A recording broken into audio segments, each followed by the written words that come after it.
Well, Dustin, you've had quite the season thus far. It's crazy to think that we're already in the second half of the year. You're coming off of an outing in which you came out of the bullpen. So first, how was that for you? And is there some thought to just, now that we're in the second half, like finding moments here and there to kind of give your body a little bit of a blow or a little bit of a break to remain healthy for this whole season? Yeah, it was definitely different.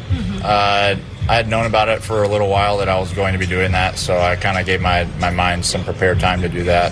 Kind of remember what it was like. Definitely different. Definitely like a different way to prep and be ready for the game and like the outing. But I felt good going in. Felt ready. So I didn't mind it. Yeah. But excited to be back in the rotation for the next one. Yesterday you talked about how you've kind of been leaning on some cues to get back to where you like to be with the command, things like that. When did you kind of just realize that was something that was missing for you when you were, yes, you've been having a lot of success, but there have been a few outings where you're kind of having that up and down and wanting to lock back in? Yeah, that's kind of been like the whole year. It's just kind of been like a roller coaster. It's been good outing, okay outing, really bad outing, good outing, okay. It's like I can't string like a couple, or I haven't. It's not that I can't. I haven't strung a couple good ones in a row. So definitely looking forward to being able to do that. Hopefully the stuff that I've been working on in between outings, like just being able to get my body in the right spots and like kind of being able to like figure out the cues in the outing and being able to like do them quicker on like on the fly. Hopefully that translates to me being able to replicate that in the game. Were these things that you kind of found coming back to, or were you talking to some of the pitching coaches and maybe they saw something, or was something you saw in the footage? Kind of both. We've been talking a lot. The first month and a half, it was probably just kind of like, or we were all kind of like, just go do like what you're doing, and then we'll kind of teeter off of that. And then kind of talked about some things after that, didn't really work. And then now we're trying to, or we kind of found some things that are working. We're just got to be able to repeat it and not like get back lost in between the two. It's one of those things when you obviously look at your career, you're not a rookie in this league. You've been around for quite some time. But this year, with being healthy, you're hitting, whether it's career highs in inning pitch, things like that. What is that like for you? Does that feel kind of strange to be saying things like that? And how rewarding is it to be just considering where you're at health-wise in the second half of the season? Yeah, no, I mean, I've been in the league for a while. I have some knowledge and like understanding of the game, but also this technically is, I mean, I guess you could call it like my rookie year because I haven't been playing for so long. So this is my first in a lot of things. So I'm also going through a lot of learning processes of like the season and like how stuff goes up here and the ups and downs. So there's a lot of good things. There's also a lot of things that I've learned that I'm going to be translating into the rest of my career too. Yeah. How have you found just managing your body right now? My body feels great. So that's definitely a positive. I felt good up until my first TJ. After my first TJ, I never felt good. So like I never was able to like kind of say like, yeah, today was like a good day. But I've had a lot of really good days after throwing. Today being one of them. I feel good coming out of it. So just hoping to translate that to the rest of the year.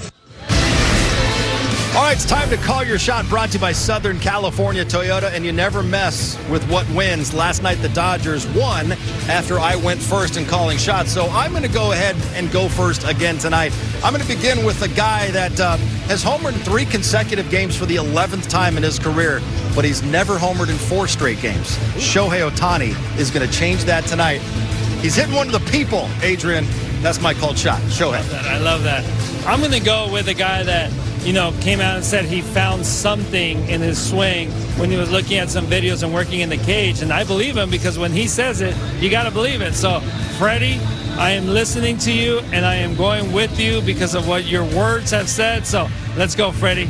Show me. I'm going with one of the guys who's been really consistent the last couple months with the bat. I'm going Miggy Rowe. Yep. Huge night tonight, glove and bat. He has been great in both of those facets of the game with his glove and his bat. We're getting closer to first pitch. Over the last 12 months, Teoscar Hernandez won a home run derby as well as a World Series championship. He got himself a ring, but he's catching tonight's ceremonial first pitch from his kids. It'll be a pretty special moment for him as well on Teoscar Hernandez bobblehead night. Dodgers and Twins coming up. Off a good night at the plate, hit his 18th home run of the season last night. It looks like his bat starting to heat back up once again as a big threat in that Dodgers lineup. Well, after a midseason blip in the month of June, Yoshinobu Yamamoto's reverted back to his all-star form here in July. Over his last 4 starts, the ERA is under 2, and opponents are hitting just 157 against him. Jerry, he's going to be looking to continue that dominant run tonight against the Twins. And he understands that fastball command is so important, especially at the knees, in and out, away and into the hitter. When he established that fastball, that split is absolutely nasty to go along with a really good 12-6 curveball. Yeah, his pitch mix is out of this world. His ability to throw the fastball at the corners, keep it down the knees, elevate it when needed, and then be able to follow it with the split, the slider, and the curveball.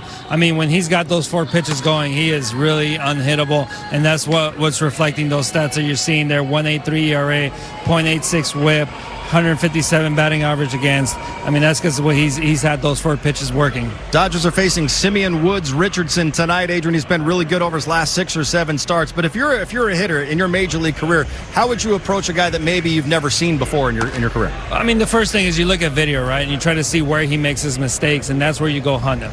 You know, a guy that you haven't seen him, you always go after his mistakes. You see the video. What pitch does he hang? Does he really not execute arm side or glove side fastball, or does he leave his changeup? Or, you know, we saw Shohei on a changeup yesterday, first at bat. You know, things like that, because you know that they have tendencies and they will make those mistakes over and over. 100%. And then where does he go when there's runners in scoring position? All right, Dodgers looking to make it back-to-back wins over the Minnesota Twins. Let's send it upstairs. Joe Davis, Oral Hershiser. Guys, take it away. All right, John, welcome to Tuesday Night Baseball on Sportsnet LA. Brought to you by Arco. Teoscar Hernandez bobblehead giveaway tonight. All the folks coming away with Teo bobbleheads as the Dodgers and Twins play the middle game in this 3-game series. We welcome inside Joe Davis, Oral Hershiser, Kirsten Watson joins us in just a moment. That was a lot more like it last night. Been waiting on a game like that. A complete win for the Dodgers, 5-2. Altman to third, 1-1 to Ohtani. Smack the other way. Bader's back. Goodbye. Oh, what a marvel. Shohei Ohtani off Yohan Duran. For the first time in his career, he's gone deep 4 games in a row.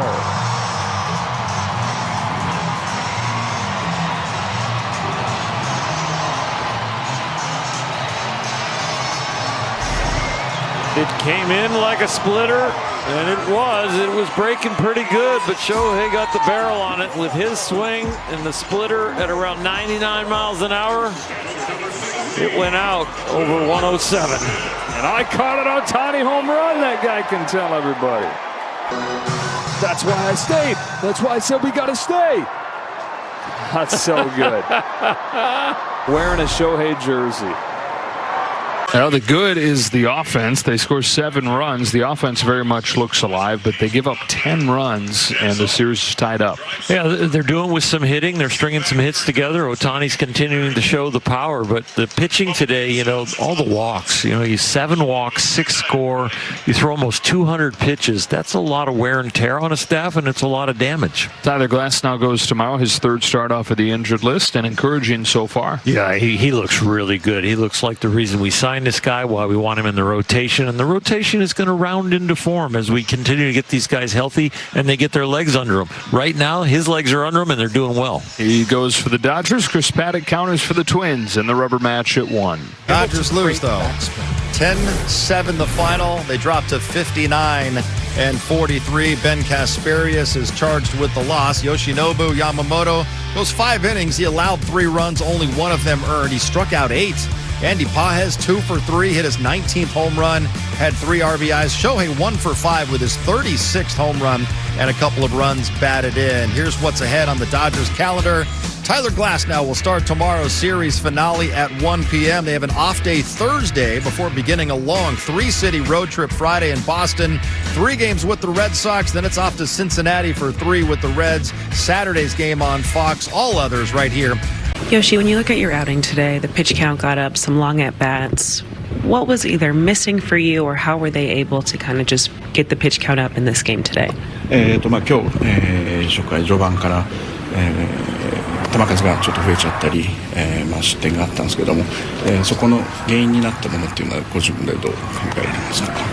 2回、フォアボールも絡めてランナーをためてしまって、なんとか、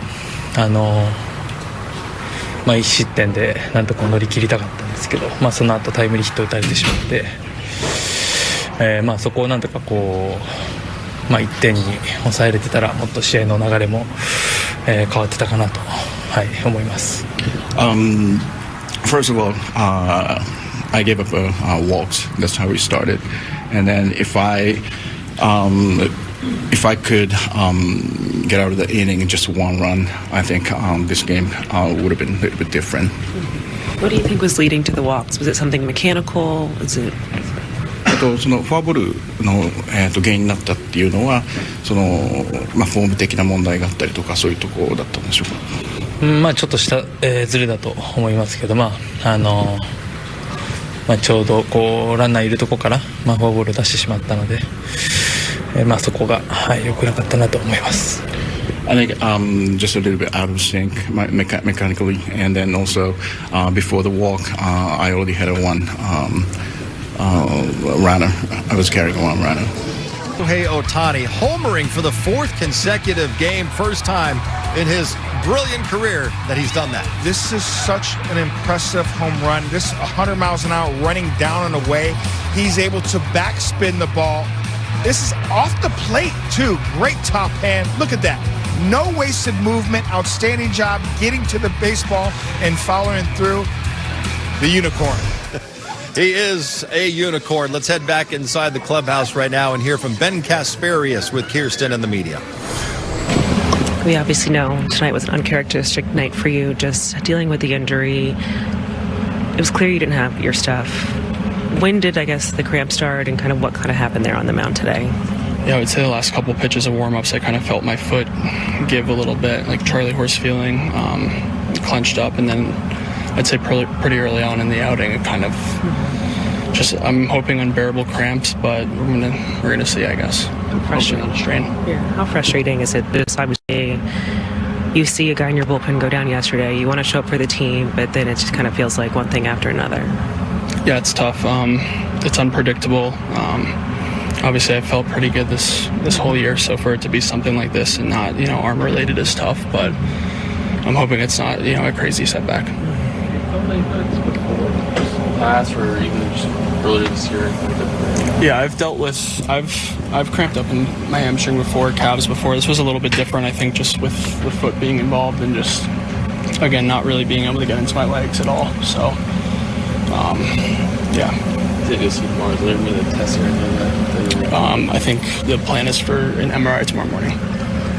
Oh, we know you had the MRI this morning. Just how did it go? It seems like you, as well as others, are feeling relatively optimistic, considering... Yeah, better than we expected, and see how it feels in the next couple of days. And it's a positive outcome. Yeah, when you just, in the moment, I have to imagine it was really scary and kind of thinking it might be a season-ending injury. Just, can you describe your own emotions, a feeling of relief, and knowing that this could be a shorter IL stint? Yeah, definitely when it was happening, I had no clue what was going on because I've never had an arm issue in my entire career. And I felt it on the 1-1 pitch, and then it kept getting worse, and I was like, no clue what it is. So after today, it kind of gave me like a clear head. What did the MRI kind of show? Just inflammation, or? Yeah, inflammation. Ligaments perfectly intact. Have they given you an understanding, it's just like timeline-wise, as to what it could mean? No, don't throw for the next, I think, 2 days, and then start going from there and trending. Feel confident that you'll be back this season? Oh, yeah, for sure. How tough is it just watching the bullpen as a whole struggle on a night like this? It's tough. Especially now that I'm on the IL, and I want to pitch, and things are going to turn around. Not worried.